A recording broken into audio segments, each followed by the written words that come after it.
All right.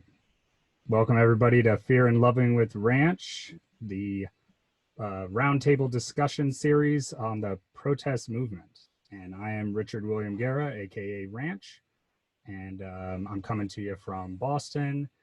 And I've got a lot of my friends here, a handful of folks returning from the last couple of roundtables, and a few new members here. So we're going to do our usual introductions and start off with Thomas and go into Catherine. You go by Catherine, right? Is it Cat? Yeah, either way, okay. Cat or Catherine. Okay, so we'll do Thomas, then Cat, and we'll just go around from there. So Thomas, maybe thank you so much for being here. I know we grew up together and have stayed in touch, and I've seen the work you've been doing, and I know that you are passionate about a lot of what we are going to be discussing and what we have been discussing in the past few weeks. So we'll kick it off with you. Thanks for being here. Yeah, so I'm Thomas Massaquoi. I'm based here in Texas. I've been in the theater of activism and human rights for over possibly 2 decades now. I'm an author. I've written 2 books. I'm a guest lecturer at universities. I also have a traveling speaking series that focuses on the LGBTQ community as well. I'm a visual artist, and I'm just here to participate in this current global discussion that's going on in reference to what people would say is equality, but also specifically dealing with the African American or Black community at large too as well. So thank you for having me, guys. Appreciate it. Okay, Kat. And Kat is new this week as well. Yeah, hi, I'm Kat. I just wanted to also thank you for having me. It's an honor to be invited to speak about these things because I'm so passionate about them. And I'm humbled to be in such great company, of course. So a little bit about me. I currently work as an academic researcher after completing my master's degree in sociology of disasters and social movements last year. So my interests in academia lie in sort of the intersections of social inequalities and social movements, environmental degradation and human displacement. I identify as a queer intersectional feminist, social justice advocate, community builder, environmentalist, writer, educator, and more recently an abolitionist, among many other things. So right now, my intention is to hold space for and challenge white people to do anti-racist work in order to work toward dismantling white supremacy and systemic oppression in a space where they can do so without harming Black, Indigenous, and people of color, our friends, our family, and our communities. So thanks. Amazing. Yeah, it sounds like a plan. It's my plan as well. Let's get it done. All right, Mitchell. Hey, can you guys hear me? Can you guys hear me?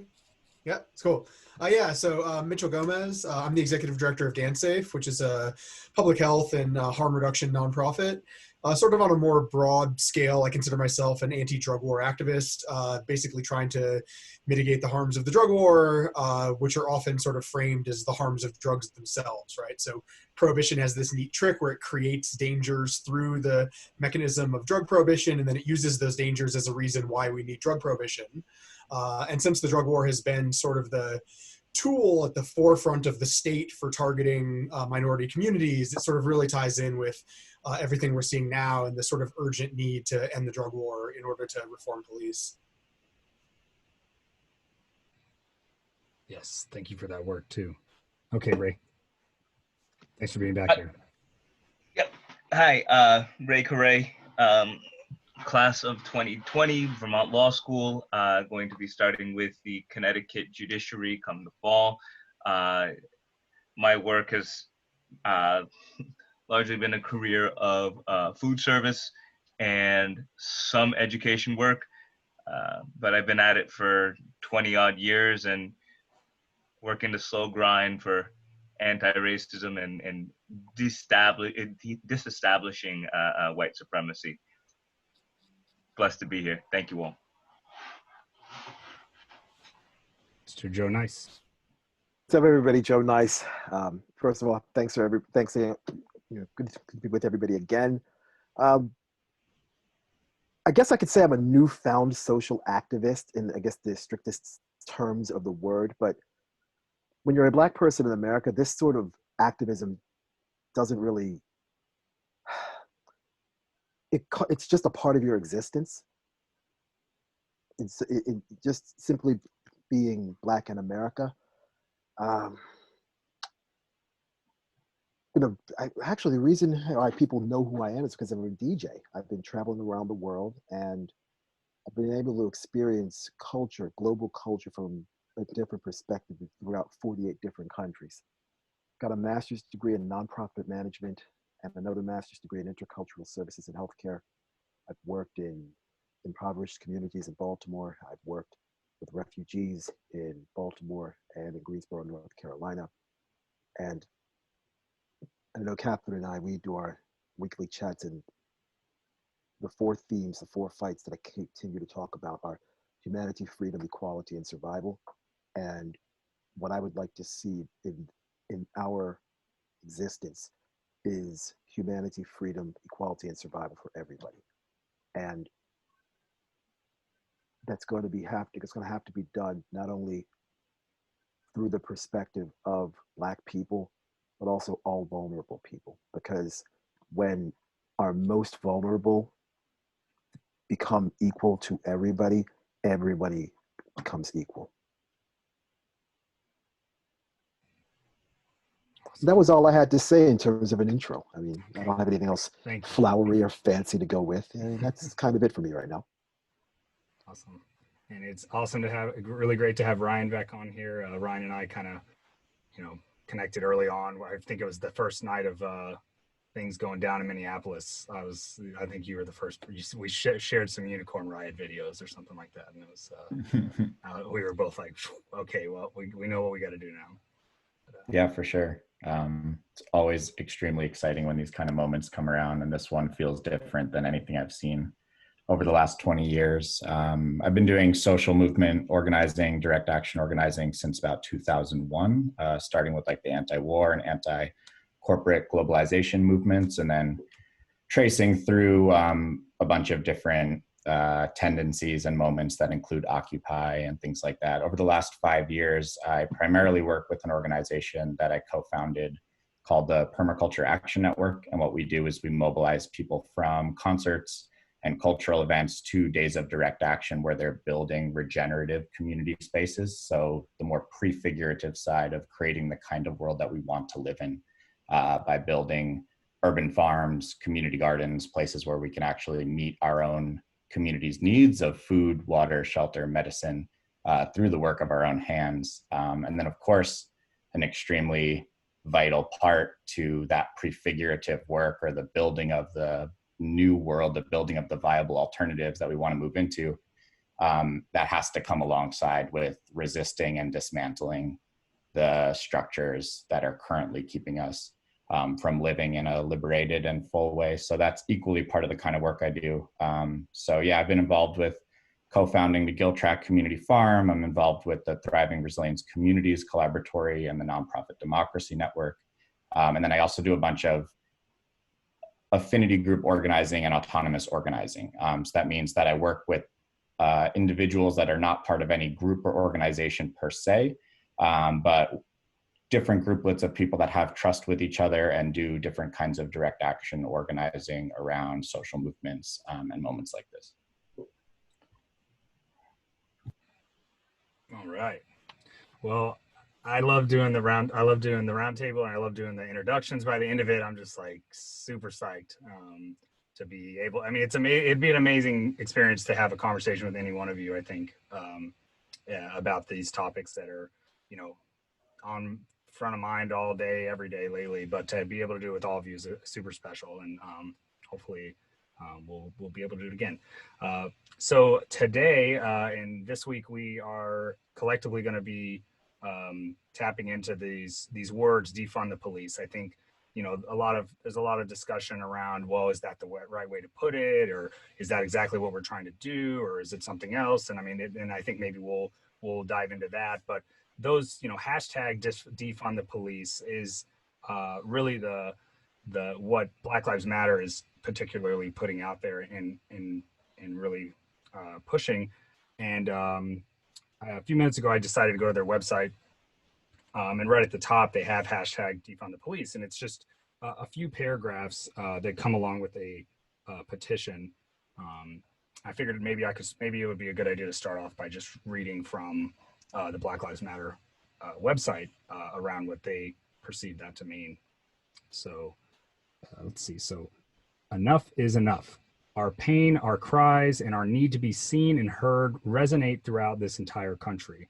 We demand acknowledgement and accountability for the devaluation and dehumanization of Black life at the hands of the police. We call for radical, sustainable solutions that affirm the prosperity of Black lives. George Floyd's violent death was a breaking point, an all too familiar reminder that for Black people, law enforcement doesn't protect or save our lives. They often threaten and take them. Right now, Minneapolis and cities around our country are on fire. Our people are hurting. The violence against Black bodies felt in the ongoing mass disobedience, all while we grapple with a pandemic that is disproportionately affecting, infecting, and killing us.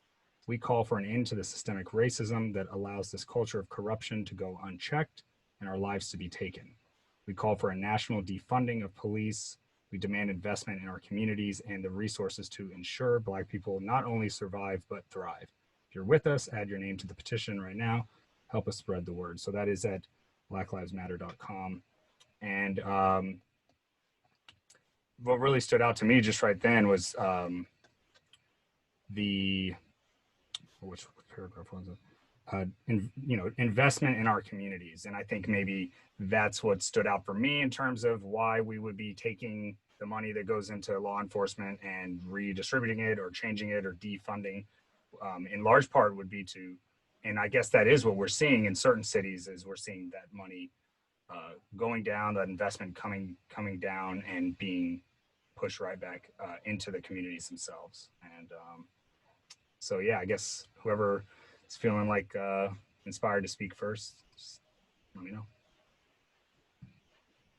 So one of the things I recently saw come across my feed that I wasn't really aware of was an analysis of various cities and sort of the breakdown of their budgets, right? So when you look at city budgets, I never realized the extent to which cities are basically law enforcement agencies with like a few side services, right? So not just the majority of the budget, but the vast majority of the budget of a lot of cities is police. And then you have crumbling infrastructure, you have food deserts that aren't being addressed. You have, all of these problems that are just being completely ignored while the police get to buy tanks and, backup for their backup body armor and just all of these absurd things that they don't really need. And for someone who comes from a place of anti-drug war activism, when you know that the majority of arrests are for nonviolent drug crimes, right? More than 50%. We can free up 50% really easily, right? Just like stop enforcing drug laws and we can just immediately free up some of that money. But even aside from the drug war budget, I just had never really realized, like I encourage every listener to go look at your own city's budget, look at the breakdown, look at how much is law enforcement, and I promise you'll be horrified. I mean, it's just inappropriate how much money we spend on law enforcement in this country when so much of what they do shouldn't really even be addressed by the legal system. Yeah, so with a lot that's going on right now, this has been an issue for a few decades. We're not just looking at law enforcement, we're also looking at the judicial system as well. To me, I have a personal opinion that it makes no sense that a lot of our prisons are privately owned, or that it could offer capitalistic opportunities for any citizen within our country to use the prison system to benefit. Large companies use the prison system for employment work too as well. They subcontract for either call centers, you're talking about prison farms, etc. So when you have so many people, big companies, and also these private prisons invested in our legal system, you see the results of where you see mass incarceration. You're seeing people getting sentenced for, a disparity between people getting sentences as well. This has been going on for decades now. So that's something that we need to really look into, is not just with our law enforcement, but also with our judicial system. Of both of them need reforming. Now, the palatable way that politicians always use the word of defund, they use tax cuts. So I'm going to use the words tax cuts to police departments. I think we need to have tax cuts done to them, or budget cuts reduced to them, to focus in on other areas. But the biggest thing that we really need to focus on is being able to hold not just our law enforcement accountable, but also our judicial system. We have so much bureaucracy in the United States right now between our federal, local, state, and citizens come more into contact a lot often with their local and their state government. So we have a lot of things that are happening at this time, of where a lot of municipalities are trying to address the issues. But my feelings are, and I don't know how everybody else feels, I want to see equal results for somebody that is engaging law enforcement in LA to a small town in Mississippi, Alabama, Florida. I don't want these wide disparities continuously happening, of where you may get a fair shake in LA, but you won't get a fair shake in a small town like Alabama. We got to get everybody on the same page. That's where I'm at with that so far. Yeah. So, I mean, the reality of the situation, if we kind of step back and take a look at what's happening, is that we might be heading in a direction where that's exactly what happens, where there is a polarization between regions, progressive cities, coastal regions, and then more quote unquote conservative, but what I would really say is more aligned with white supremacist interests and capitalist interests, like regions of the country where, yeah, people might polarize in the opposite direction. We might start to be really realistic, you know, in an unfortunate way, but we might start seeing a greater polarization where you do get these regions that are starting to defund police, are starting to really resource alternatives, where, you know, there is more of a culture that's resistant to the way that patriarchy and white supremacy and these kind of things materialize in people's daily lives. And then these other regions where, you know, it's quite the opposite. And I think, you know, we're already seeing that a lot, just watching kind of like the culture war, like the narrative that goes down online and whatnot. Like there is this real polarization happening where there's more support than ever going towards these ideas of defunding the police, of dismantling the myth of white supremacy and all these kind of things. And then there's the polar opposite, where you're seeing like a fomenting of ideas around like the need to, you know, increase law and order across the board, to affirm these, you know, these systems and ways that have been placed for a long time. And, you know, the thing about it is that, you know, we're dealing also with what I call the fast food generation. Everybody wants progress, regardless of what ideologies you fit into now. Everybody wants results now. And that's not how it works a lot of the times. What we're looking at is a very large, complex problem that is going to take time to sort of work our way out of it. Not saying that we shouldn't, but we need to understand that this is not going to be resolved within a year, 2 years, 3 years. This could take lifetimes to get out, but we still got to put in the work. And I think a lot of people right now are expecting a lot of these results or changes, regardless of what side you're on, to immediately happen. And that's not how it's going to work. It took centuries for us to get here. It's going to probably take a lot longer for us to get out, but we still got to put in the work for that. It has been interesting to see just how some things just in the past month have happened pretty much overnight. In some certain cities, like you know, officials have decided, okay, we're doing this right now. Like we're not going to go through the months and the years of that it would normally take for us to make a change or take action. And so I'm encouraged by that. I also know there is a lot of, you know, there are a lot of people out there in the streets that are protesting and that have been, you know, been doing this thing nonstop, and they don't want to, as much as that is very realistic, they don't want to believe that, and you know, they're concerned that if we do turn to the way that it normally happens or the system normally works, and that is a long game, that it like allows an opportunity for all of this that has been so real and so necessary for so much of our society to see changes for so long. Like, they're concerned that we're going to just perpetuate that by being complacent, or we're gonna like push it to these leaders to figure out for us, when we know that they really struggle to actually get that done, and how many lives are going to be at stake in the meantime. So let's be clear. A lot of these elected officials were in office when a lot of these things started building. I mean, let's not play these games. They're all sitting there acting like, oh, we inherited this issue. I was like, no, most of you guys were in Congress when you passed a lot of these bills in the 90s, trying to clean up a lot of these low-income minority neighborhoods. The Black Caucus voted on violence, on the 94 crime bill too as well. Exactly. So a lot of them are sitting there acting like they inherited this issue, when the truth is a lot of them are a part of the problem too. So us giving them that pass, I feel like, is unacceptable. You at any point could have resolved or tried to be proactive in trying to resolve these issues. Now, a lot of these local, state, a lot of these local cities, they are trying to make these moves, but are they trying to do it to be progressive, or are they trying to do it to keep us the fuck at home?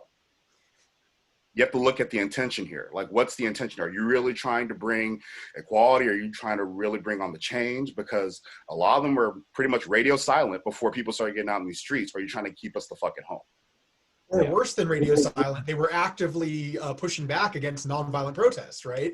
If you're somebody who said, oh, like, don't be kneeling during the anthem, like, well, you didn't listen to nonviolent protests. You're not listening, like, so, like, you're not just silent. You're actively part of the problem, you know. So we are also dealing with a head of state that is also proactively challenging us, and that's not something that we should take lightly either. You know, it would be different if, you know, our head of state was kind of just quiet and minding his business and trying to be neutral, but he's very proactively trying to, you know, we're challenging his ego. So, you know, that's also something that we're dealing with. I agree.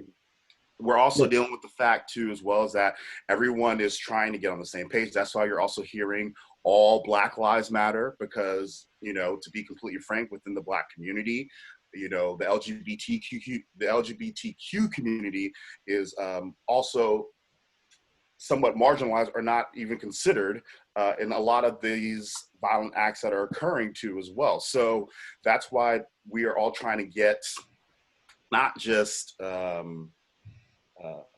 fighting this battle, but it's also trying to take accountability within our own ranks of trying to push forward, rather than continuing the same narrative of selective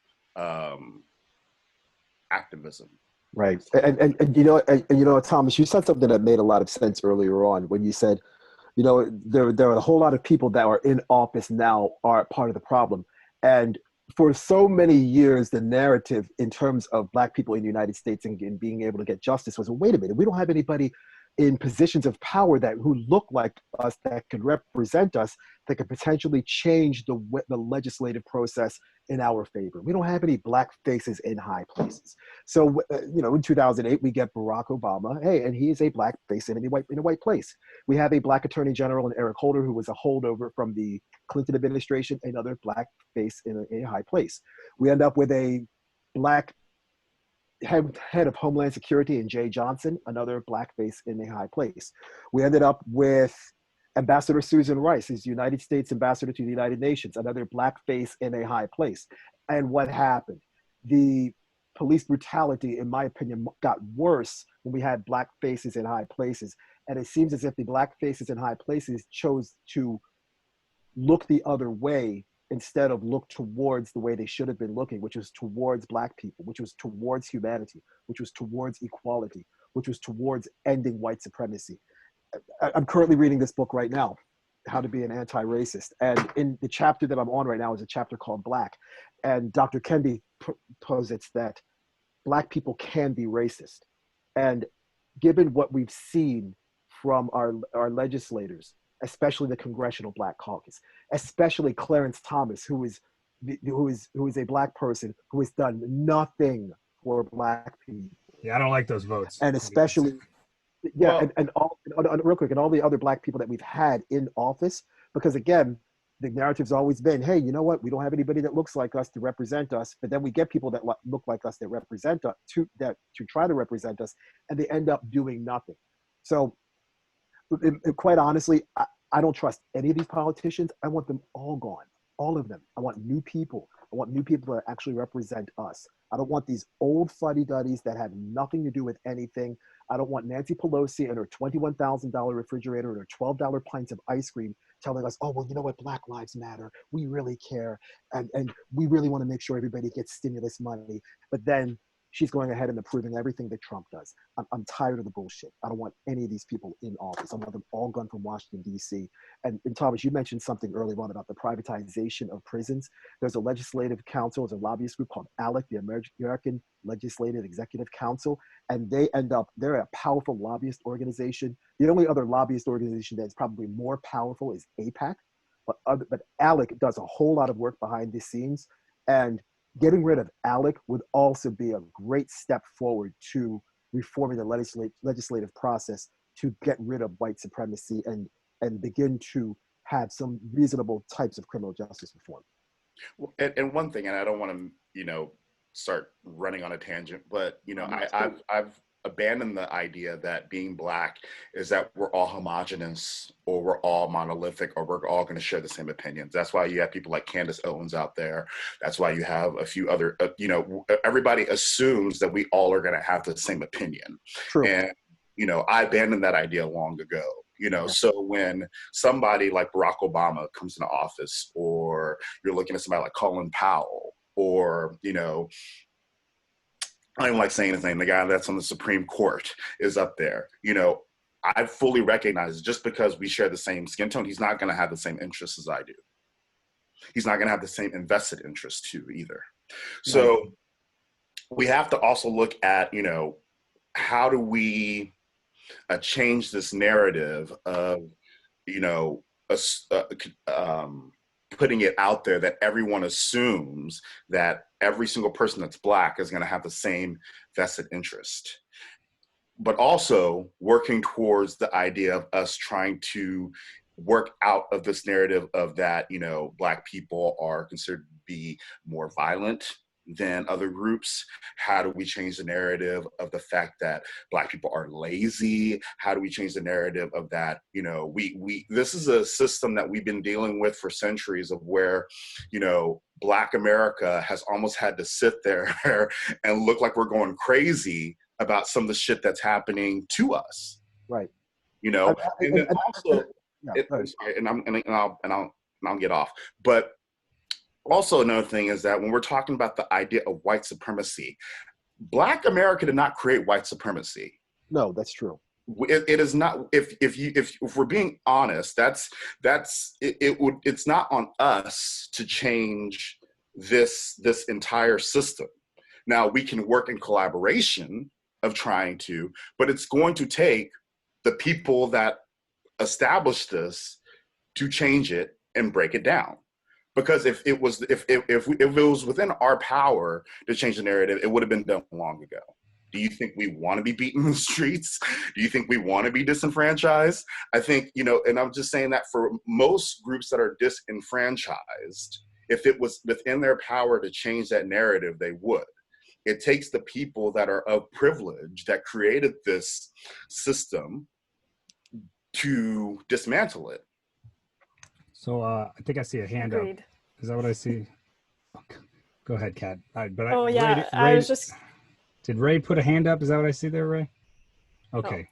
You guys Sorry, feel free to put your hands up. That makes it easier on Zoom. I was just going to totally agree with that. I am absolutely someone that agrees that it's white people's responsibility. It's time. People are paying attention now. People being white people, because this has been going on for hundreds of years, as we know. And yeah, I totally agree. And the other thing I was going to mention is Thomas, you brought up intersectionality just sort of within the whole movement. And I think that that is something we really need to push right now, because historically in social movements, we pick one issue and we just push for it, and then we get some policy change. But we need to do more than that this time. People are paying attention, so much so that we understand that it's a systemic issue. This is systemic oppression, and we can't just have policy changes. We need radical community changes, both in sort of the small community levels interpersonally and on a broad scale. This is a world issue. It's global in scale. So yeah, so it's on us with white skin for sure. And I also encourage the Black community for us also to invest in when you're talking about going outside the norm. We need more Black counselors. We need more Black people going into mental health. We need to encourage our culture to really embrace businesses and things along those lines. For a few decades, it was always the narrative of, oh, you should go into sports or you should become a rapper. And for someone to go into something like counseling, it was almost like frowned upon. Going into education, we need to see more examples. Looking at the breakdown of the Black community, especially when you're looking at the development of the suburbs. The reason why the Black community flourished in the early 1900s was because they had examples of doctors, lawyers, teachers, all living in their neighborhoods. And when you opened up the suburbs and all these people that had upward mobility left, what was left behind? These examples weren't seen anymore. And then we started to see this rampant development of high crime. You started to see the fact of where people were getting incarcerated. So that was taking fathers away from their homes. So we started seeing all this powder cake starting to envelop. And we have just now in the past maybe 2 decades really started getting back to where we're encouraging our Black youth to go into STEM, go into mental health, go into education, really invest in businesses and things along those lines. So it's a collaborative effort that we need to do also internally within our community, but we also need to be given the opportunity to work harmoniously. And that has not been something that we've been given the opportunity at all. I feel like I'm just running on it. I'm sorry. I apologize, Rich. No, you guys are great. I'm so glad we were able to get that dialogue between the two together. I'm gonna make sure Ray gets to, before he loses his thought. Oh no, I'll take notes. You got notes. Okay. I mean, Thomas, you've been on this thread about changing the narrative, and the narrative only changes insofar as the storyteller. If we're telling our own stories and we're identifying our own heroes, we're able to be the kinds of figures and changes that we want to see. This idea that, we lionize entertainers, athletes, and musicians is a fairly recent development in the Black community, and I think we do, and you properly identify that. I think we do ourselves a disfavor in forgetting our own story of who we are. It's part of why I'm so excited that the AP has made another change, a second change to the way that it addresses its Black stories, and in referencing it as Black stories and not African American stories any longer. It's a move for inclusion, because it includes the Black Latinx, it includes Black Caribbean and Black African immigrants into the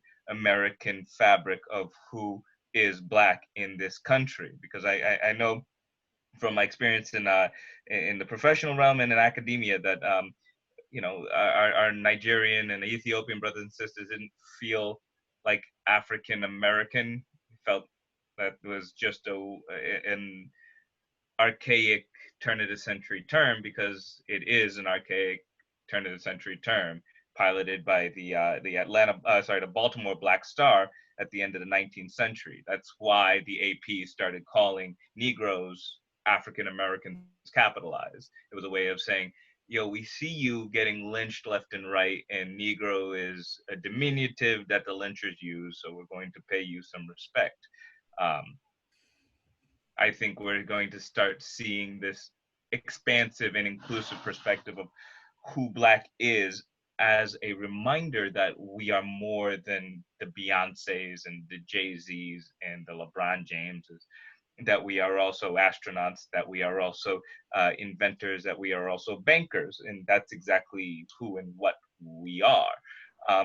To the end of dismantling white supremacy, it's not entirely just white folks. I reject that wholly, because it only allows us to kind of wash our hands from the hard work. We had a reunion from my undergrad on Saturday, and this was, central to our conversation. It is the Black class of 2005 from my undergrad, and we kind of have this like, y'all can march attitude right now, because y'all can march. You don't have to go to work. There's no work to go to. You can work from home and clog up the streets like we were doing 5 years ago and getting pelted with bananas and fruit when we were kneeling during the national anthem. Okay, that's y'all work. But we need to be there when we start reconstructing things. This idea of defunding the cops is critical to stopping one of the 5 engines that keeps the racial caste system in the West alive. I need to be there when you start redesigning the legal code. My cousin needs to be there when you start redefining what the curriculum is going to be in public school. I need to, my tone, my skin tone has to be there. Black people have to be there when you start reconstructing how fair housing loans are issued. Because if American wealth is subsumed in real estate and Black land ownership is worse than it was in 1915, because it is worse than it was in 1915, then what you are setting people up to be is chattel, which is what they are when Geo Group has a license to their labor. Well, I did say we should work in collaboration. I didn't say no, and I'm not trying to correct you. I'm putting some flavor on it. I'm salting. Okay. No. I just want to be like, I was just saying, let's just take a back seat and just. In that spirit of Blackness, I fully agree with you. We need to stop being the white supremacists. That is, we Black men need to stop being the white supremacists of the quest for the end of oppression. Because Sister Olu out of Florida wasn't murdered by some white supremacist white man. She was murdered by a Black man, white supremacist. Yep. And that's something we have to come to terms with ourselves. Since we're all in the thread of sharing our bibliographies and our reading homework for the summer, I strongly implore everyone on this call to read Paulo Freire's Pedagogy of the Oppressed. It's a quick read, 95 pages. You'll get through it in a weekend.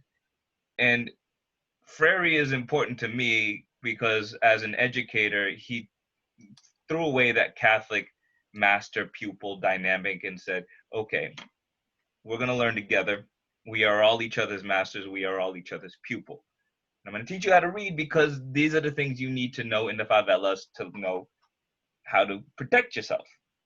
And with that pedagogical philosophy, the man educated over 65,000 Black and brown Brazilians how to read between 1950 and 1975, and it's at the corner of it is killing the master in your heart and recognizing what's valuable in yourself.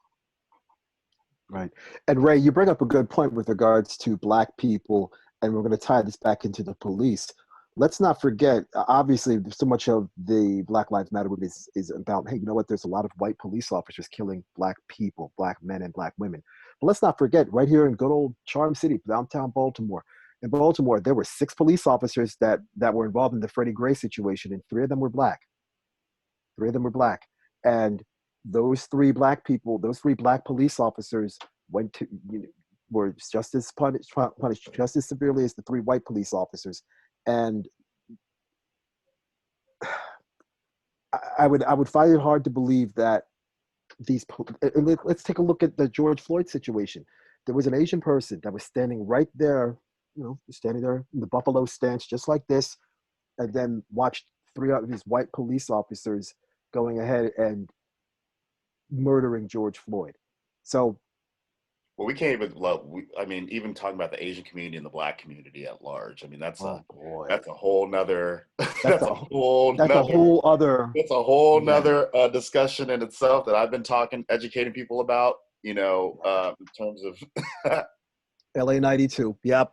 I mean, that's a whole nother discussion, but yep. I feel like in this country, and we have weaponized our police department to sort of be our own personal enforcers.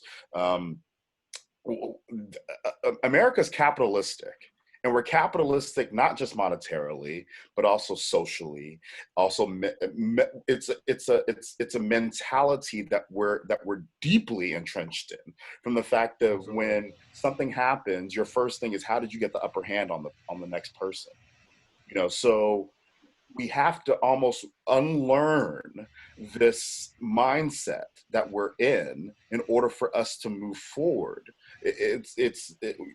With the police, like you said, defunding the police, how does that look? How does that look for that community? How do we implement defunding the police? Is it going to education? Is it going to better after school programs? Is it going to allowing better businesses in? Is it offering, go ahead, Richard. I think I saw Ryan's hand raised, and I guess maybe I could ask Ryan this or anyone else as well, but we have seen Portland, we have seen Minneapolis, I think LA. We've seen cities in the past few weeks making these moves, and they're exciting, and people are sharing them, and they're like, oh, look at this, it's happening. And I guess I'm curious, like, is it happening to the extent of which it's needed to happen, or is it just a drop in the bucket? So, like, what are we seeing? Well, one thing that I'm seeing is it doesn't seem like this is a flash in the pan kind of moment. From what I'm seeing from all the organizers that I'm in touch with, and just kind of reading, the temperature across the country, is people are really buckling up their seatbelts for like a long struggle. This is just the start of it.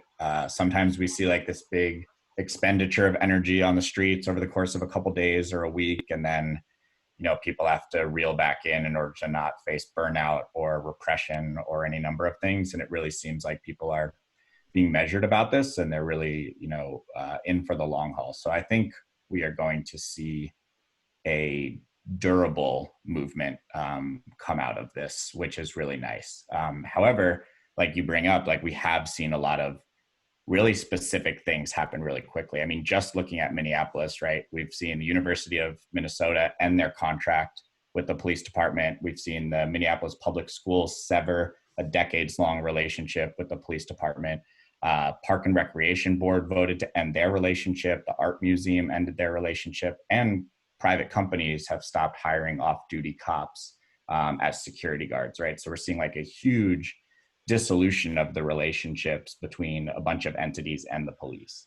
And I think we're starting to see that everywhere. And I think that's a big pressure point, like a strategic pressure point that people can and are focusing on, is people are marching on the school board and saying, hey, we need the school to sever its relationship with the police department. People are marching on the houses of mayors and city council members and saying, we need to defund the police immediately, and we want to see that money go to these other places.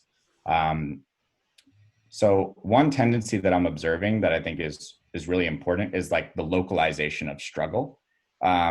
So we've seen a lot of moments over the last couple decades where what people are struggling against is often at a federal level, or at least it appears that way, right? We look at like the struggle against the war in Iraq, or the struggle against trade policies that, enable this kind of like corporate globalization. Even, looking at the struggles around like Occupy and Standing Rock and this kind of things, like so often the narrative gets basically boiled down to this kind of fight against these federal forces, if we can only get the president out Executive and get branch. this new president in, this kind of thing, right? But now we're seeing the localization of struggle. People are actually realizing that one of these pieces of the state apparatus that is repressive and that holds this situation in place are their local police departments. And people are starting to struggle at that local level, not just in cities, but also in small towns, which is really interesting. And it's something Thomas was mentioning a moment ago, kind of the localization of what's happening. And then along with that localization, right, there's also this like inability to even look at the federal level to make any kind of shift, right? We have Trump on one side, and then we have Biden on another side, who is involved with the crime bill, right? Who is saying like, no, we don't need to defund police. We actually need to increase funding to police so that we can give them better training and all of this kind of thing. So there's really nowhere to look to on that kind of national scale. And so instead of people looking there, they're actually starting to look at the state apparatus where they live.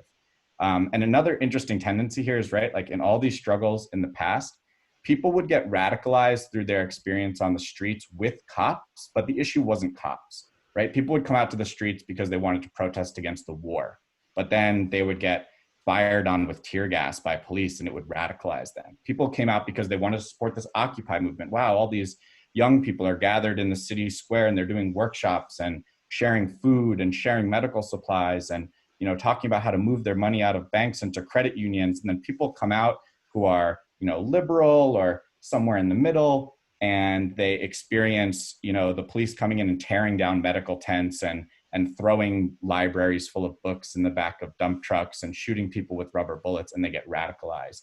And so you have this small section of the population in each of these struggles that starts to see the police as the repressive force against social movements that are trying to change things for the better.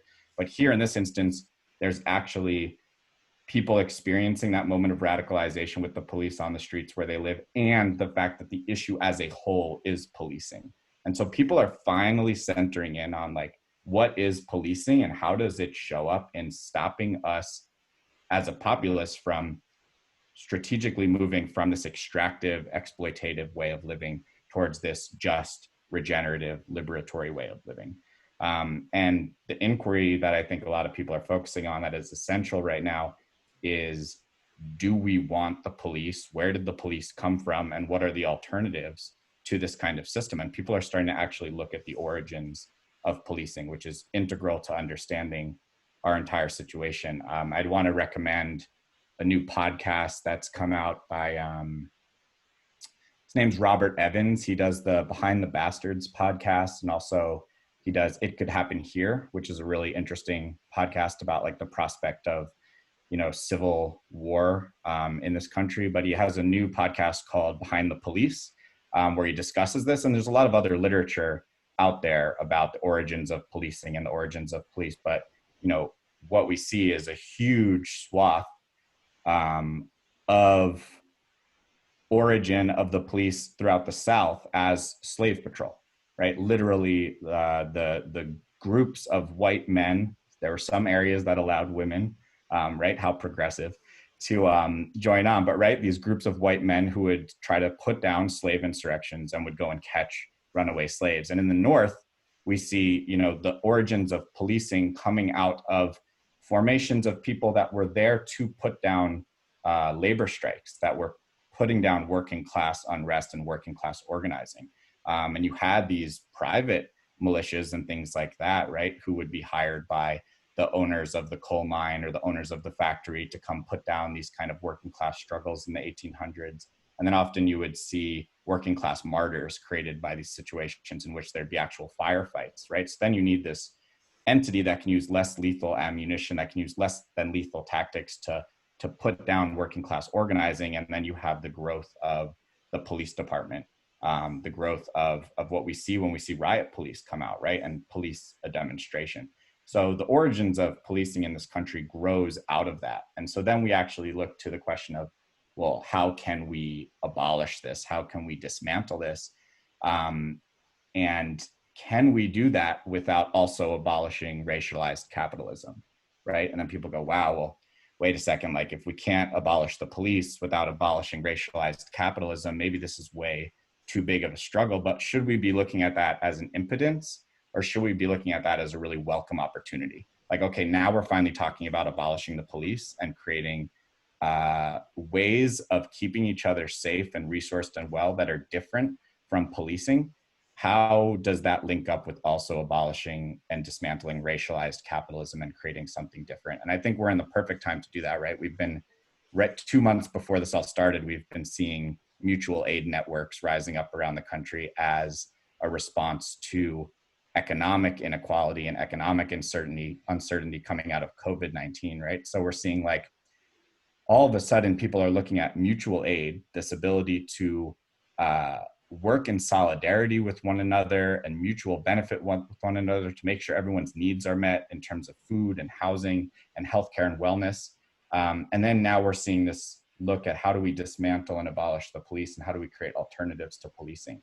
And both of those things, right, the mutual aid is integral to moving away from racialized capitalism and towards a way of living economically with one another that looks to collective wellness. And then abolishing the police, we're looking at actually dismantling this system of oppression that keeps those economic pieces in place and therefore would allow for other economic realities to grow out of that. And replacing it with something, right? I mean, people, the defunding the police thing is raising enough alarms around the country around with ignorant people or people who don't really want to do the work of figuring out what that means. But the concept of abolishing the police, I mean, we kind of understand what those words mean, everybody, I think. And it sounds as though, and even the way you just described it, we're going to just take that system that is the police and we're going to get, it's going to be gone. So what is it that replaces it? I'm sure that is the question on a lot of people's minds and that are afraid of that. I'm curious, do people, who's completely for completely defunding the police, like getting rid of them altogether? Well, that would be abolishing the police. Yeah. Right? Okay. I have to say, I'm waiting. I wade into that. I'm waiting to have it explained fully to me as to like what all those people who are terrified today when it is in place and they have all, like, they're going to be way more terrified when they hear we're abolishing the police, and they could be even way more radicalized and violent in terms of the people that are afraid and that have their guns and the Second Amendment, those type of people. And like, so I'd like to believe, I'm going to say I'm for it when I know that and I have a feeling we're replacing it with something that is public safety that helps all of us still feel, if anything, helps us feel more safe. So I would like to raise my hand. I gotta really I'm still waiting for it to get broken down to me and explain what it is we're going to have instead of it. So Ryan, one thing you were saying, I wanted to sort of, oh, sorry. Go ahead. And then Sure. I think I saw Kat's hand. Yeah. So ignoring the horrifying history of law enforcement that is a direct outgrowth of slavery to Jim Crow to modern incarceration and private prison labor, even ignoring all of that, I think the only thing you need to know about modern policing and its place within modern corporatism / capitalism is that wage theft, bosses underpaying their employees, bosses not, misclassifying people as independent contractors, represents in dollar terms more theft than all other theft combined, right? It's more than auto theft, petty theft, scams, all of that combined. Wage theft in dollar terms is a larger dollar number of theft and is not a crime, right? It's a civil thing. You can take your boss to court and get the $100 he owes you. But if you steal $100 from your boss, it's a criminal act. If your boss steals $100 from you, it's a civil act. And I think that's really all you need to know about where police sit within this modern situation, is that the single largest theft in our country is not criminal. They've literally written the laws so that it's not a criminal act if they steal from you. And that's just absolutely horrifying. I mean, that's just absurd to me that the largest dollar theft in this nation is functionally legal because it's being done by the people who control the flow of capital. Yeah, no, I totally agree. Yeah. And I don't think we can talk about abolition of the police without talking about prison abolition as well. But as far as Richard's question, I just wanted to kind of mention something that I've been learning about recently, which is there was a sign at a protest I was at this weekend that said defund demilitarize, disarm, and dismantle. So I think that there's stages to this, and I think defund is just the first stage of the steps that we need to take in police abolition. And so it's like you said, like kind of the least scary of all of them to defund. So a lot of the Black Lives Matter movements in their local chapters are asking for a budget cut of 50% because these budgets are ridiculous. And then after that is reallocated to things like crisis intervention, community-led trauma-informed emergency services. We could talk about all of the options of where that money can go. Even things like food security for like Black communities that have been marginalized. Anyway, so that's like kind of the first step, is like take this money and put it into something that's actually useful for these communities that have been harassed for years and years. And then we move into like demilitarize, so disband the SWAT teams. We don't need that. You can disarm, remove the weaponry, end mass surveillance. And then dismantling is the last one, which is, you know, removing police from their actual physical spaces like schools, campuses, you know, get rid of minor infractions, complaints, and just have like someone respond to that who's trained in actual negotiation. Yeah, so I think that that's sort of where the mentality is coming from. It's like defund the police is a good slogan because it's the first step. So if anyone wants to respond. I mean, I'm just going to kind of play the advocate here, you know, the scared American. And so I absolutely can see where we can plug in social workers and folks that have the skills needed for certain situations, like across the board. Most calls, it sounds like, the police as they stand today are they're unprepared in their skills and they're just not the best person to be dealing with that. But in reference, and of course, at the same time, the military, like they are the military locally, and it's ridiculous that they have like essentially a military at their beck and call, and that's where so much of the money goes, and that's absurd.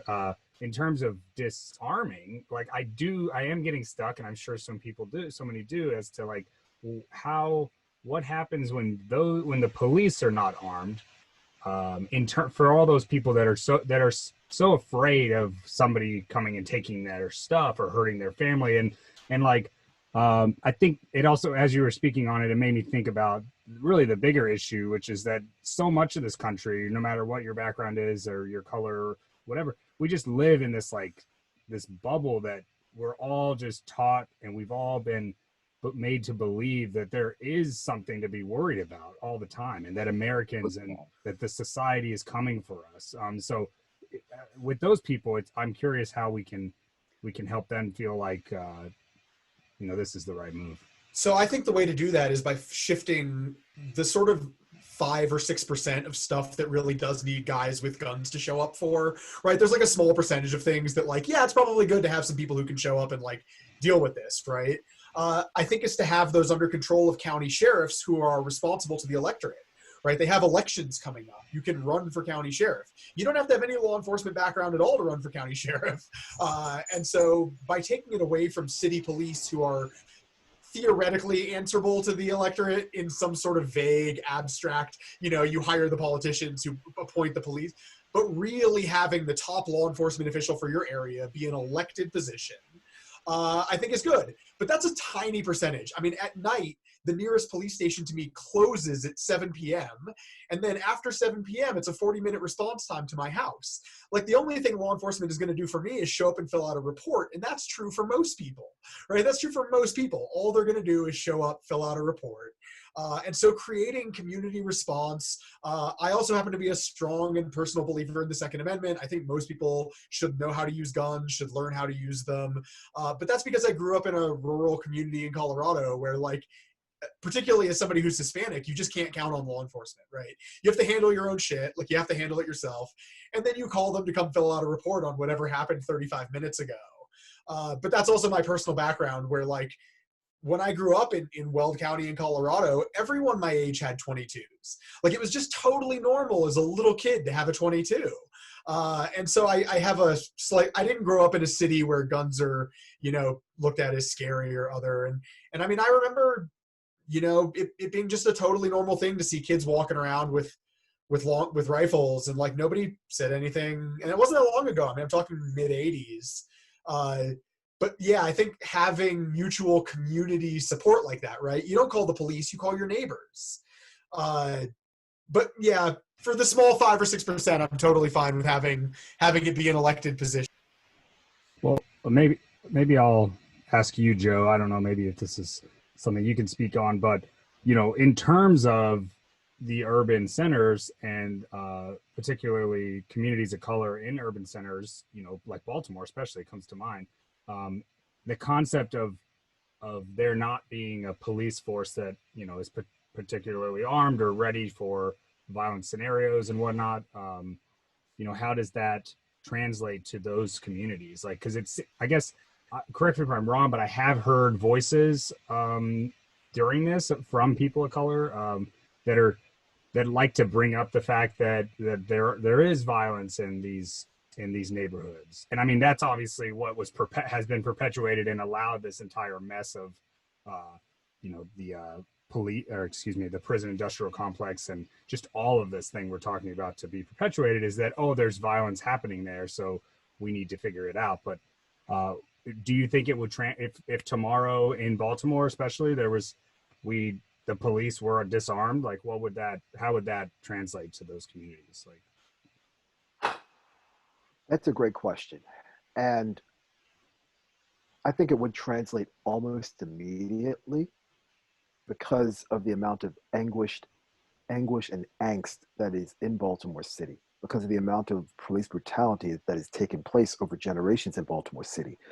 The reason why the uprising in April of 2015 happened from the Freddie Gray riots is because people in these marginalized communities, Black people, are tired of having their asses kicked by police, and they want some sort of substantial and durable change.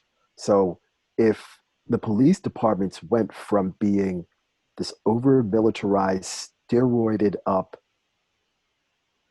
organization to a loving, caring, service-oriented, public safety-focused organization, I think the people of Baltimore and other cities around the United States would certainly support that. There's dogs barking in the background. I apologize. Kat, I think you had your hand up. Yeah. I just wanted to say, sort of in response to that, is disarm is one of the, that's the third point in sort of the defund, demilitarize, disarm, dismantle. And I do see them as stages. Sure. And I just wanted to mention, like, the root of this problem, for the most part, not always, is poverty. So, like, once we're taking these inflated budgets and reallocating them into community services, I'm hoping that poverty is going to be less of an issue. And so when we disarm the police, there's probably going to be less reason for violent gun violence. But I will preface that with the fact that I am from Canada and guns are not a part of life here for the most part. I do live in Toronto and gun violence is a thing, but my perception is coming from a place where I didn't grow up around guns, even though I'm from a rural area, a rural conservative area. So, yeah. Okay, Thomas. Okay, am I unmuted? Okay, sorry. So, of course, I'm in Texas, and Texans love their guns. And we are currently dealing with a pandemic, and Texans love to lock and load very quickly. And we have this, not just Texans, but I think across the country, like you said, that small percentage of people that feel like there's this boogeyman out to get them. How do we address that? And also discussing reinvesting into a lot of these neighborhoods too as well. I'm hearing a lot of different answers, but to be fair, like every community has different needs, you know, and it's in trying to address that. And on a local level, I think that is probably one of the best ways right now, is addressing it on a local level of every community, saying this is what our needs are. I think what we have, the biggest problem in the West is that we have this habit of just saying, I know every solution to your problem. Let me tell you how to fix it. And that's on something that we just don't do locally. It's something that we do globally, that we literally will look at somebody and say, I know your problem. Let me tell you how to fix it. And they're like, well, you haven't even asked me like how to resolve my own issue. So the solution in Baltimore may be different for them up there comparative to a place like Houston or New Orleans or other areas that has a large congregation of African Americans. So, and people, like you said, that are low income too as well. I think reallocating that would have to be based on what their needs are and what their demands are and what their requests are. So, you know, going back to what Ryan said of how, you know, this localization of a lot of this movement, I think also is a benefit to everyone, because now we're in a space of where you can't cut off, you know, the head and then the movement dies. This is a multi-headed hydra that's just popping up all over the country, and all these local governments are having to address it. It does make me think of what Ryan said as well. And I was chewing on that for a while. And I've been chewing on it since this started and since Occupy personally, where I learned that, you know, the takeaway from that was that we can, what I was hearing people learn live on a program, a Democracy Now! Program during that movement, was that this has got to be done. And it has always had to be done locally. All the big federal changes that we've ever experienced, gay rights, civil rights bill, all those things were, there was a lot that moved and shifted around the country locally. If anything, like a large, vast amount moved and shifted locally before we saw this big, these big changes on a federal level. And it's funny because we all know that the government, you know, the Congress, just what happens federally, it's a slow process most of the time, unless they don't want it to be, and then they seem to be able to move pretty quick. But I think in terms of these things, we're not going to see them making moves super fast, but we can see, like we discussed earlier, I think on a local level, things can happen somewhat almost immediately, depending on just how loud people get and how prepared their leaders are to make those changes. So that's an exciting thing that we do need to communicate to our families and to the people around us. And there is just work to be done. There's a job to do locally all the time, and it works. It's effective. You can go down the street, you can meet the person that does the voting. You know, I think that the media, to throw in that dirty word, but you know, there has been this narrative perpetuated that the changes that we really need to not feel like we're poor and there's poverty, or that to not feel like we're being oppressed, that we got to wait for the president, we got to wait for this Congress and for the Speaker of the House, who we all know are corrupt and don't give a shit. But that's not true at all. And so I do remember I saw Ray, you had your hand up last, I think.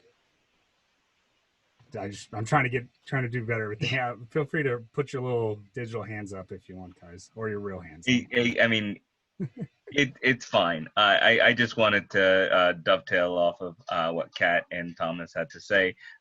One about how widespread the base is and what's going on right now. It's markedly different than what we saw in the civil rights, into Vietnam, into environmental protests, into women's lib cycle that we saw between 57 and 74. This is the same folks turning out for a multitude of different social demands. The folks who were organizing during OWS were the cats who learned how to organize from the anarchist Black Cross protests against the Iraq War. And I'm really enthralled by how much steam and I guess endurance is the right word for the folks who've been at this the longest. I know that my my friends in the ABC movement from '04 are still at it right now in, in Boston, in Brooklyn, and, given the kinds of barriers to the cookie cutter lifestyle of having a, 2.25 kids out in the suburbs and in some Mickey Mouse house, that hasn't happened for those of us hitting 40, 45 right now. And we have that fire to pursue these goals. So I wanted to throw some flavor on what you had to say over there, Thomas. And I agree, Kat, it's gonna be in stages to defund, deconstruct, and rehabilitate law enforcement in a model that looks more like the kind of public servant that tax dollars ought to go to, and less like a protection cartel that has the mayor enthralled. Enthralled, not enthralled. But you mentioned something earlier about guns, Tom, and I really want to draw down on that. We can't escape the fact that there are literally 400 million weapons in the United States. That's got to feel a little bit like, for you, Kat, a Canadian living over, a meth lab. It's kind of Breaking Bad, unsettling, and I don't know that necessarily disarming the public servant is the smartest track. And I only say that because with the specter of pogroms right around the corner, I don't see a disarmed public service as a net positive, because the pogroms aren't necessarily going to be led by the PDs. And at least publicly, the police departments have to intervene when they start burning down Black communities again. Yeah, I was watching live from the Tulsa rally. There was some, videos of folks outside, and at one point, this guy had a kind of a dialogue going on that was on video, and it was a white male that was there protesting Trump, and he was supporting Black Lives Matter, and then a group of like biker-looking guys with their rifles out, and he was just like not being very nice to them, but he eventually, they had a pretty long dialogue where they did find some common ground, and they were able to listen to each other, which I found to be encouraging. And I think that is what can happen in person way more than what can happen on the internet or on Facebook. There's no real way for people to look each other in the eye and to like see their humanity. It's just like vitriol. But these guys he's asking them like, well, what are you doing? Why are you here? Like, why do you need your gun out? Like, why is that necessary? And their answer was that they are there to protect the law enforcement. So this is, when I put myself in the shoes of the people that I find to be most terrifying all the time. And in doing that, I see their perspective, which is all this hate and all this potential for police and policing and their public safety to be on the line.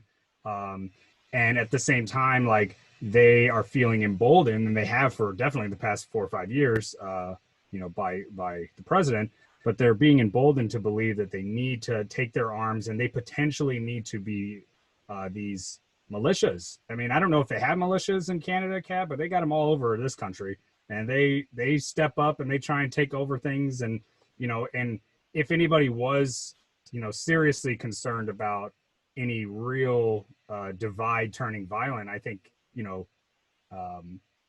maybe, and it's the militias that I think are also behind a lot of these Facebook groups and these Facebook events that are trying to stir up this boogaloo thing. And like, and so there are just straight up Americans, majority of them, concerned about their white supremacy, possibly, or concerned about, even if they aren't white supremacists, they're white and they have guns and they look like them, and they're worried that people are coming to attack them. So it's really those people that are feeling like they need to just straight up use their gun. They need their guns to defend. And like, so if we disarm I did see your point though, that it's a process. And if we're able to get the defunding done, and we're able to get the demilitarization done, then maybe locally, the conversation around disarming is one that can be had, but it definitely couldn't happen like next week. It's just it would ignite those forces that are scared and armed.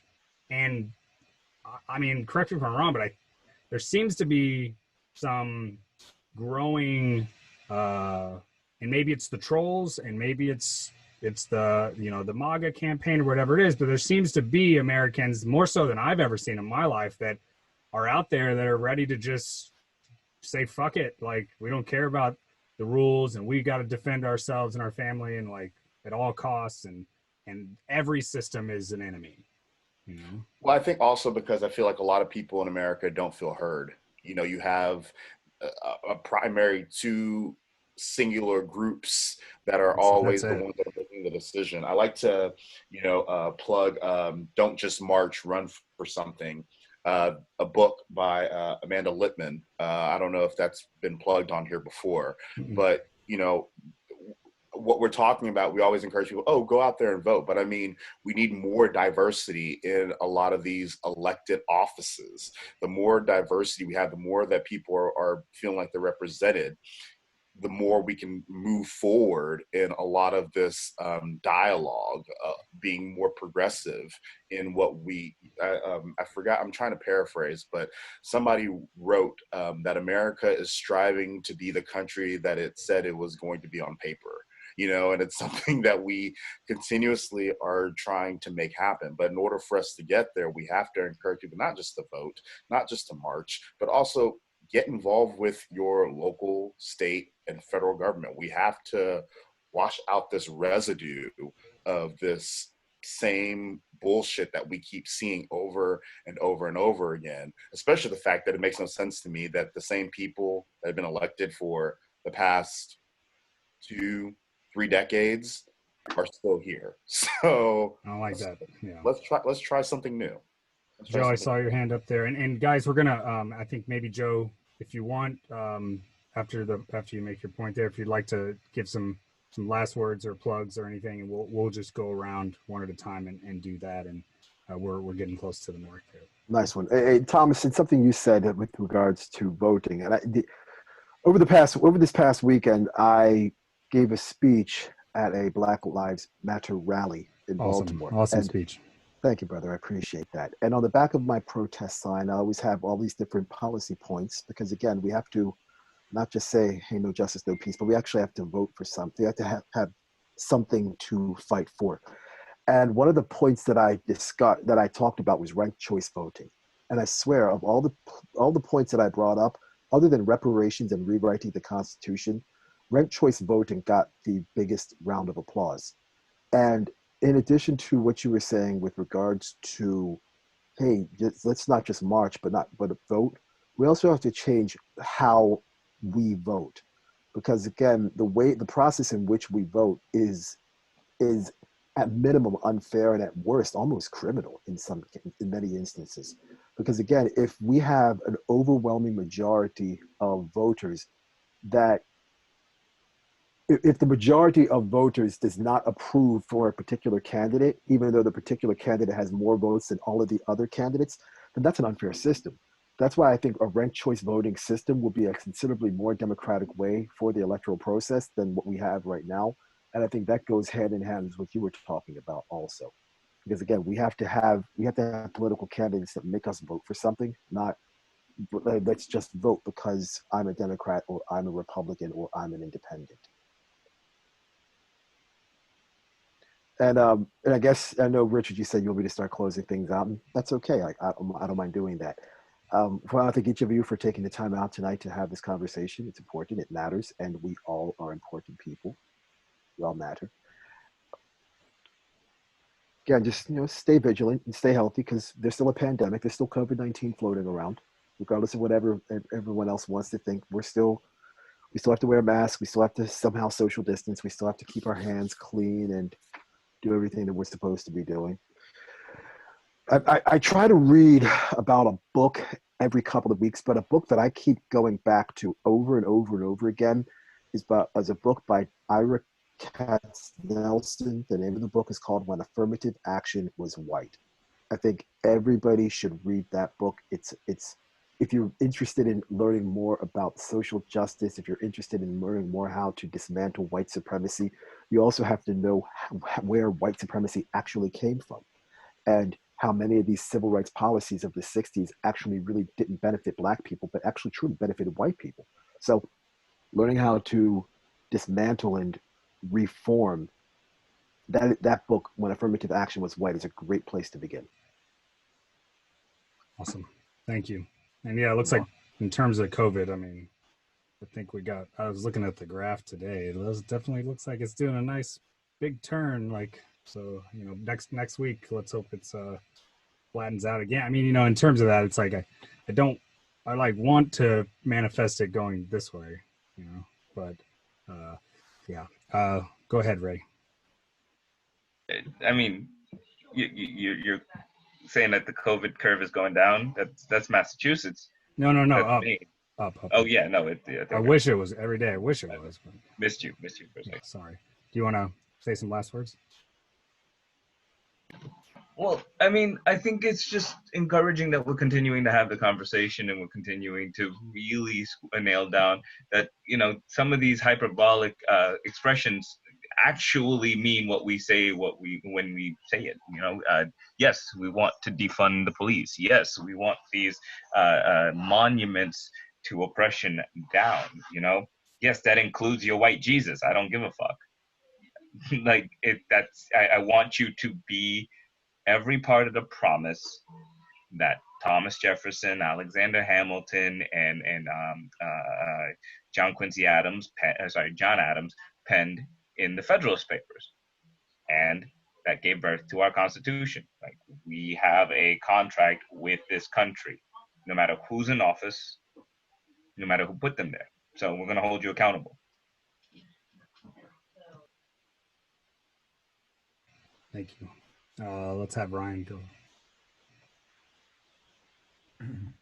Yeah, thanks y'all for having this conversation together. I really appreciate it. I just want to, take the moment to focus in on, again, that, when it was asked earlier, who on this call is for actually abolishing the police, and a few of us raised our hands, and then it was noted that, this is not an immediate thing. Yes, this is all, when we talk about all these things, when we talk about dismantling racialized capitalism, when we talk about abolishing and dismantling the police, when we talk about abolishing the prison industrial complex and all these things, we're not talking about doing something tomorrow just because the circumstances necessitate that this is a transitionary strategy. But I do want to implore us to really think about, what does the world that we want to live in look like? And does the world that we want to live in look like a world where we took this institution that came out of protecting the owning class and putting down worker struggles and putting down slave insurrections and catching runaway slaves? And do we want to live in a world where we took that institution and we reformed it a little bit? Because, well, they put on the sides of their police cars for a couple decades there that they were here to protect and serve. They never said who, but we think of this entity as the thing that keeps order and safety. Now we're looking at the origins and the actuality of where this institution comes from and how it actually lives itself out in the present. And I don't want our inquiry to lead us to a place where we simply say that we'll reform that a little bit, because my concern is that what's backing up that desire to just reform it a little bit is basically those who have privilege and power in the society wanting to protect that privilege and power. Like, at the end of the day, that's what it comes down to, is that fear that you hear from people where they say, well, what will it look like in a world where the police don't exist? A lot of the times the real question being asked is, what will a world look like where the police aren't there to protect my class interests? What will that look like? And we are talking about a world in which, those class interests aren't protected anymore, where someone doesn't get to, buy a house for $5 million because they own 40 other units in a city that they rent out to low-income people, and they're constantly trying to raise the rent on them and displace them from their neighborhoods and this kind of thing. We're talking about a world in which it's not protected anymore to have billionaires, right? Billionaires making that kind of money, hoarding that kind of wealth on one side, and then people literally not able to afford to eat, not afford to be able to go see a doctor, not afford to be able to live in a house, to have to live on a tent in the street. We are talking about dismantling a world in which that is allowed, and the police are there to protect that exact relationship between the classes in a very real way. I mean, in the way where people that literally can't live inside a structure because of those class relationships go and create a houseless encampment on the side of the street. And then it's literally the police as the apparatus of the state that comes in to dismantle those homeless encampments and throw their belongings in the back of a dump truck and take them to jail sometimes, right? Like, we're talking about dismantling this entire system of relationships. So I do want to like echo that this is a holistic, transformative process that we're talking about. We're not talking about just removing this one institution and then letting everything else that includes massive class inequality, systematic patriarchy, systematic racism, all these things just continue, and we'll just see what happens if we take the police out of the picture. What we're talking about is starting a conversation and a strategic movement to shift away from a world where these kinds of forms of extraction and exploitation and oppression exist, and moving towards a world where we are all collectively cared for, experience individual liberation, are in a regenerative relationship with the earth and the ecosystems around us. Like, this is all part of this transformative process that we need to go through. So I just want to name a couple resources on my way out the door. One of which is a study guide that's put out by aworldwithoutpolice.org. They have a study guide there that's worth referencing. Also, this book that's been getting a lot more popularity over the last month, which is called The End of Policing. So that's by Alex Vitale. There's a couple other good books out there, like Our Enemies in Blue, that looks like the reality of policing in the United States. And for some more historical context, there's a book called Dixie Be Damned, which is about 300 years of insurrection in the American South, that I think is worth taking a look at. I mentioned the Behind the Police podcast before with Robert Evans. And yeah, maybe in the show notes, we can list some other like abolitionist authors and voices and things like that. Thank you, Ryan. And Ray, you had something to add? Or maybe he did. I see his hand up there, but you can go ahead, Mitchell. Yeah, I mean, I think the historical context is really important. I think figuring out pathways forward is really important. I agree with Ryan that it's really about building the new structures, and then those new structures can, supplant the old structures. My own interest comes through the drug war. I really think that if there's anyone left in the country who has not read The New Jim Crow by Michelle Alexander, I literally recommend it to everybody. It's one of the best books ever written on the sort of historical creation of the drug war as a means of racialized control. Chasing the Scream, also another just incredible book about the history of the drug war and how we ended up where we are. But I think the third one I want to recommend this today, I can't remember the author off the top of my head, but it's a book called This Nonviolent Stuff Will Get You Killed. It's a book about how nonviolent protest is really something that can only exist in a world where the powers that be understand that violence is a possibility if nonviolence doesn't work. The reason that people want you to go through authorized channels is that they control those authorized channels and they know it's not going to result in change. That's why nonviolent protest is put out there as, oh, this is the way to do it. And MLK is, held up as this paragon of nonviolent protest. And it's like, no, he had guns around all the time and they still shot him, right? He was out there pushing nonviolence. He was still shot and killed. And it really is an important sort of historical part of the movement that nonviolence works in a larger context. It does not work on its own. And so, yeah, that's sort of my last thought on that. I actually have to run. I apologize for jumping off just at this last minute, but thank you guys all so much for joining this podcast. And yeah, everybody, please look me up. All the speakers, hunt me down on social media. We should all chat. Thanks. Yeah, I think we're on an email chain, but that book was by Charles Cobb Jr. Oh, perfect. Thank you. Yeah, I just couldn't pull it. Mitchell. All right, have a good one, guys. Kat, you want to go? Oh, you want to go, Thomas? John, ready? Sorry, hand. Sure, yes. So I would like to. Sorry. So I would like to thank everybody for having me on. I know I was a little bit passionate in the beginning too, as well. Love it. Anytime. But I would like to thank you guys for having me, partake in this discussion. I'm going to just leave on the idea that activism this is a interesting time because a lot of people have come into the theater of activism. I want to remind people that it is something that is often not people are not always going to reward you. It's not always about, who can get the most thank yous. It's not going to be something that you will get the results that you're seeking immediately. Sometimes it will take months, years to accomplish.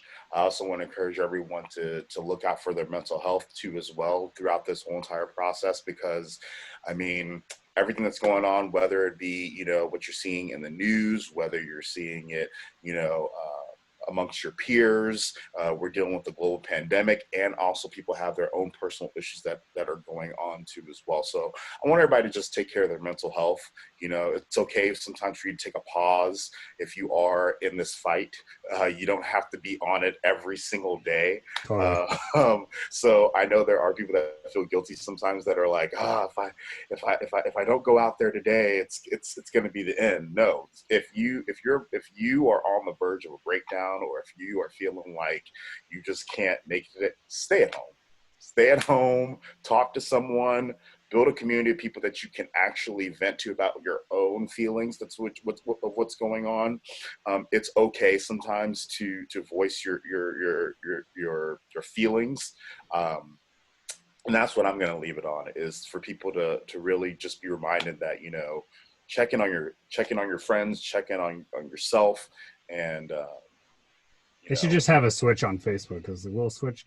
And, you're done until you switch back on. Or maybe it's your phone. There's like a social media switch. It's like you press one button, all that stuff is away until you feel like you're ready for it again. Because it's so tied into my mental health, and I think to so many, specifically in the way you're talking about it in activism and being passionate. There's just so much going on between the stress of you being actually out there, from the things that you're hearing about in the news media, people being hung in trees, and you're just sitting there, you're like, what, and there's just a lot going on. So I just want to remind everybody, to, again, check on your friends, check on each other, and also as you progress in your own individual battles in your municipalities, help those other municipalities that are struggling in their areas. So once you get that gold, turn back around and be reminded to help out those other areas. Don't be afraid to go over to the next city over and help them get their initiatives passed too as well. Let's work in collaboration to make the moves happen. And that's what I'm going to end it on. Thank you, man. Thank you for being here. And Kat, I'm going to let you go, but I did have a thought that activism is not a hat. Because in hospitality, that's what they used to say. Hospitality is not a hat. You don't put it on and take it off when you come to work. And I think for us and for the people in this movement, it's not. And in the context of what was being said before, this is a lifelong thing. This is our lives. We gotta fight this fight forever. It's not just this summer. Go ahead, Kat. Thank you. Yeah, I'm not even sure how to follow that. That was amazing, and thank you from the bottom of my heart for allowing me to share this space with you, all of you. Yeah, this was an incredible conversation. I will just point out that people should be looking for Black women that are influencers. This book has changed my life. I read it long ago, Sister Outsider by Audre Lorde, but look into Black women that are writing about this stuff. Bell Hooks is another one that comes to mind. Angela Davis has been in the feeds a lot lately, because these women lead these movements, and they always have, and they're incredible voices, and we should be listening to them. Absolutely. We should have a whole episode on that, I think. Sounds like a good idea. We were unable to get Nika Elgardo and Rue Johnson in tonight, but two women of color that have participated with us in the past, and at this point, we're all invited back. We'll not everybody can be here every time we do it, so it's always interesting to see who shows up and what configuration we have. But I'm going to end us on a poem, as I always do. This is called "The Force," and then we'll disperse. Okay, so this is called "The Force." May the force be with you and with us all. We all often feel as though the things happening in our lives and in the world around us are so hopeless or dark, but that pain and the lows and that loss is necessary for us to living, to learn harder lessons and to become tougher and stronger. That is what this world of the future will be requiring of us. It's the same way it required it of all of our ancestors. None of us will make it out unscathed or alive for that matter. The gray is our way. Embrace the light and the dark, the pain and the joy, every moment with a mindful understanding. It's going to be okay. Keep it moving. Don't be afraid of your Kylo or your Ren, and love true because it always helps. Thank you guys so much. So we'll see you again. Keep it up. I don't doubt any of you at all in the slightest. I love you all. Thank you.